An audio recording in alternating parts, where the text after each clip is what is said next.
Hello friends, welcome to our channel. আমাদের চ্যানেলে কিন্তু তোমাদের সবাইকে স্বাগত। যারা এখনও টেলিগ্রাম চ্যানেলে জয়েন করোনি, অতি অবশ্যই নিচের ডেসক্রিপশনে আমাদের টেলিগ্রাম লিঙ্ক আছে, অতি অবশ্যই জয়েন করে নেবে। দেখো, আমরা কিন্তু খবরে আসছি, বারাসাত মধ্যমগ্রামে টোটো চলাচলে কড়া নিষেধ।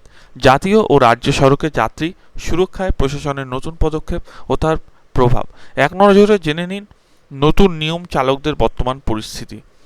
দেখুন, শুরু হয়েছে কিন্তু প্রশাসনের মাইকিং। এবং কোথায় এটা শুরু হয়েছে? এটা কিন্তু বারাসাত ও মধ্যমগ্রাম শহরে, অর্থাৎ সমস্ত জাতীয় সড়ক ও রাজ্য সড়কে কিন্তু শুরু হয়েছে। আস্তে আস্তে কিন্তু সব জায়গাতে শুরু হবে। এবং লক্ষ্য কি এদের লক্ষ্য কিন্তু পথচারী ও সাধারণ যাত্রীদের যে নিরাপত্তা আছে তা সুনিশ্চিত করা।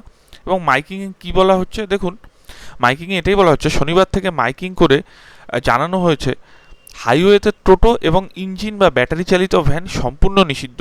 আইন ভাঙলে কিন্তু ব্যবস্থা নেওয়া হবে। এবং কি ব্যবস্থা নেওয়া হবে, কতটুকু ব্যবস্থা নেওয়া হবে, সেটাও কিন্তু আপনাদের আমি জানাচ্ছি। দেখুন, প্রথমত নতুন নিয়ম কি কি করা যাবে আর কি কি করা যাবে না। দেখুন, জাতীয় ও রাজ্য সড়কে যাতায়াত করা যাবে না, প্রথম কথা। যেটা ব্যান্ড, সেটা বহিরাগত কোনো টোটো শহরে প্রবেশ করতে পারবে না, অর্থাৎ অন্য জায়গার যে টোটো আছে সেগুলো কিন্তু শহরে প্রবেশ করতে পারবে না। যে কোনো মানে নিজস্ব শহরের যে টোটো সেগুলোই কিন্তু প্রবেশ করতে পারবে যতদূর মনে হচ্ছে। 6 কিলোমিটারের বেশি লম্বা কোনো রুট হবে না, চিত্র হবে না, নির্দিষ্ট রুটের বাইরে চালানোই যাবে না। যত্রতত্র যাত্রী ওঠানো বা নামানো যাবে না। ধরুন, এমন একটা জায়গায় যাত্রী ওঠাচ্ছে বা নামাচ্ছে, সেখানে ট্রাফিক প্রচণ্ড পরিমাণে জ্যাম হয়, আমরা এগুলো দেখি নিত্য, যারা দেখে, তো সেগুলো কিন্তু করানো যাবে না। এবং ছাড় কিসেতে দেওয়া হচ্ছে? দেখুন, রাস্তা পারাপারের জন্য হাইওয়েতে সর্বাধিক 30 মিটার ওঠার অনুমতি রয়েছে। এবং কোর্ট ও জেলা শাসকের দপ্তরের মতো সংরক্ষিত এলাকা থেকে অত্যন্ত 100 মিটার দূরে যাত্রী কিন্তু নামানো হবে, অর্থাৎ 100 মিটার আগে থেকে কিন্তু যাত্রী নামানো হবে, কোনো কিন্তু আশেপাশে নামানো যাবে না। কোর্ট বা জেলা শাসকের দপ্তরে 100 মিটার আগে থেকে নামিয়ে দিতে হবে।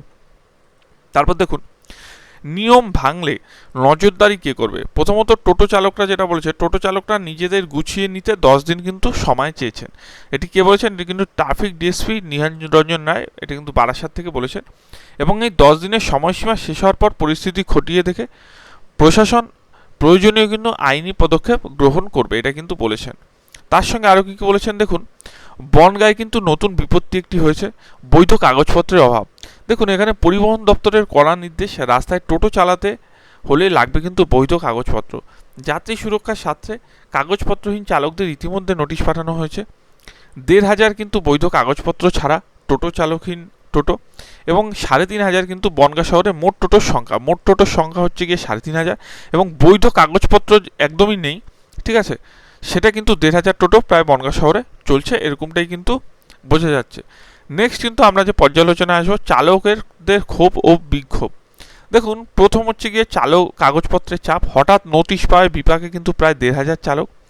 সেকেন্ড, কিন্তু নেতাদের বাড়ি ঘেরাও হচ্ছে, ক্ষুব্ধ চালকরা ইতিমধ্যে স্থানীয় তৃণমূল নেতাদের বাড়ি ঘেরাও করে বিক্ষোভ দেখাচ্ছে। এবং 3, দেখুন, টাকা নেওয়ার অভিযোগ।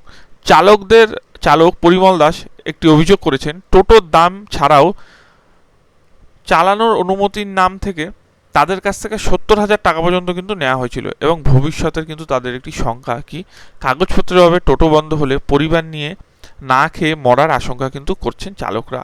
এবং দেখুন, আমার মনে হয় যে এদের কথাও একটু ভাবা উচিত। এবং আরেকটি কথা, যাত্রী সুরক্ষা বানাম জীবন জীবিকা, সেটাও কিন্তু আমরা লাস্টে এনেছি।